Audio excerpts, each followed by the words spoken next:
Halo semuanya, balik lagi di channel Kuliah Sebentar. Pembahasan kali ini tentang krisis ekonomi. Tonton video ini sampai habis ya. Krisis ekonomi merupakan hal yang paling ditakuti oleh negara di seluruh dunia. Karena jika hal tersebut terjadi, kerugian akan menimpa pemerintah dan juga masyarakat. Semenjak adanya pandemi COVID-19, masyarakat di dunia sering membicarakan keadaan ekonomi. Sebenarnya krisis ekonomi itu apa sih? Kok bisa suatu negara mengalami krisis dalam perekonomiannya? Ayo kita bahas.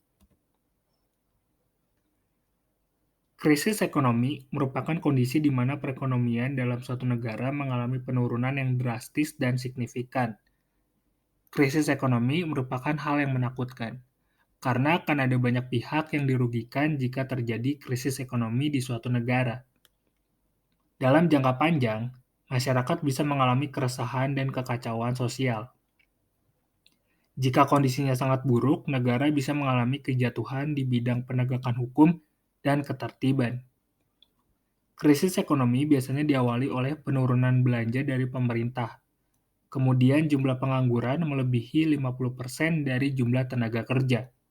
Harga pokok yang meningkat, penurunan konsumsi, nilai tukar yang tidak terkontrol, serta pastinya penurunan pertumbuhan ekonomi. Krisis yang pernah terjadi. Yang pertama, krisis tahun 1960 sampai 1965. Krisis ini disebabkan oleh kebijakan ekonomi Indonesia. Pada saat itu, pemerintahan Soekarno menerapkan sistem ekonomi terpimpin, yang merupakan turunan dari sistem politik yang digunakan di Indonesia menjelang dekade 1960-an, yaitu demokrasi terpimpin. Jadi dengan kata lain, pemerintah pusat mengontrol penuh jalannya perekonomian negara. Yang kedua, krisis tahun 1997 sampai 1998.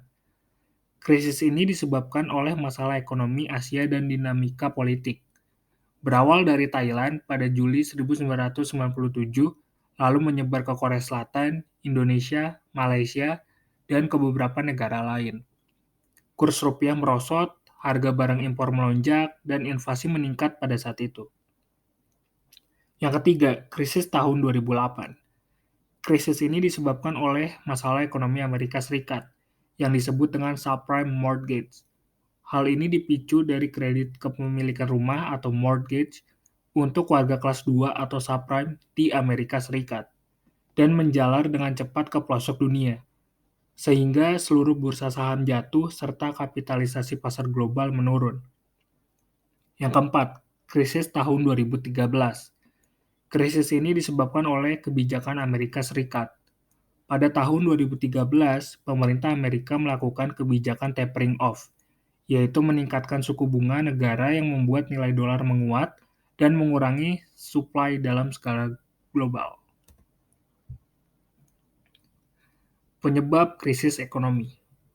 Yang pertama, utang negara yang berlebihan. Banyaknya utang negara sehingga tidak mampu untuk membayarnya, layaknya sebuah perusahaan. Apabila memiliki banyak utang dan tidak mampu membayarnya, maka perusahaan tersebut akan bangkrut. Yang kedua, laju inflasi yang tinggi. Inflasi tidak selalu menjadi hal yang negatif selama dalam batas wajar, dan bergantung pada tinggi rendahnya tingkat persentase inflasi. Jika inflasi terjadi dalam waktu yang lama dan tinggi, tentunya hal ini akan mengakibatkan nilai uang turun dan membuat perekonomian suatu negara memburuk. Yang ketiga, pertumbuhan ekonomi yang macet. Semakin buruk pertumbuhannya, maka kemungkinan negara tersebut akan masuk ke dalam krisis ekonomi. Contohnya, suatu negara mengalami pertumbuhan yang lambat karena adanya pandemi COVID-19. Beberapa negara ada yang sudah mengalami resesi karena adanya pandemi tersebut.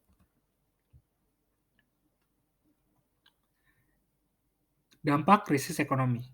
Krisis ekonomi memberikan dampak yang besar terhadap negara, mulai dari pemerintah hingga masyarakat. Yang pertama, pemutusan hubungan kerja atau PHK. Ketika suatu negara mengalami krisis ekonomi, akan banyak perusahaan yang melakukan PHK. Hal ini dilakukan karena perusahaan tidak memiliki cukup uang untuk memberikan gaji kepada karyawannya. Yang kedua, angka pengangguran dan kemiskinan meningkat. Setelah perusahaan banyak mem-PHK karyawan, terjadilah pengangguran. Dan karena tidak mempunyai pekerjaan, maka tidak memiliki pendapatan, sehingga kemiskinan pun meningkat. Yang ketiga, pemerintah kesulitan memenuhi kebutuhan belanja negara. Yang keempat, masyarakat kesulitan memenuhi kehidupan sehari-hari. Ya, karena harga kebutuhannya meningkat juga. Jika krisis ekonomi terjadi, kondisinya akan sangat kacau. Kemungkinan bisa jadi penjarahan dan terjadi kriminalitas di mana-mana. Perbedaan resesi dan krisis ekonomi. Nah, di video sebelumnya kan membahas tentang resesi ekonomi. Kalau kalian belum nonton videonya, ditonton dulu ya. Emang apa sih perbedaan resesi dan krisis ekonomi? Resesi merupakan pertumbuhan ekonomi yang negatif selama 2 kuartal berturut-turut. Sedangkan krisis ekonomi merupakan kondisi di mana perekonomian dalam suatu negara mengalami penurunan yang signifikan. Jadi, menurut ekonom sekaligus Direktur Riset Core Indonesia, Peter Abdullah, mengatakan resesi merupakan siklus bisnis dan sesuatu yang wajar terjadi di negara. Menurut Peter Abdullah, ada yang lebih berbahaya dari resesi, yaitu krisis ekonomi. Karena bukan lagi merupakan siklus bisnis, melainkan kondisinya sudah menjadi lebih buruk. Jadi singkatnya, resesi ekonomi itu merupakan perlambatan ekonomi yang menurun, tetapi masih terbilang sehat. Sementara krisis ekonomi itu sudah menurun sangat parah dan sudah tidak sehat.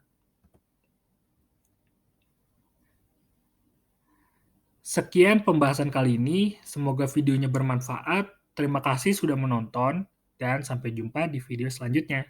Dah.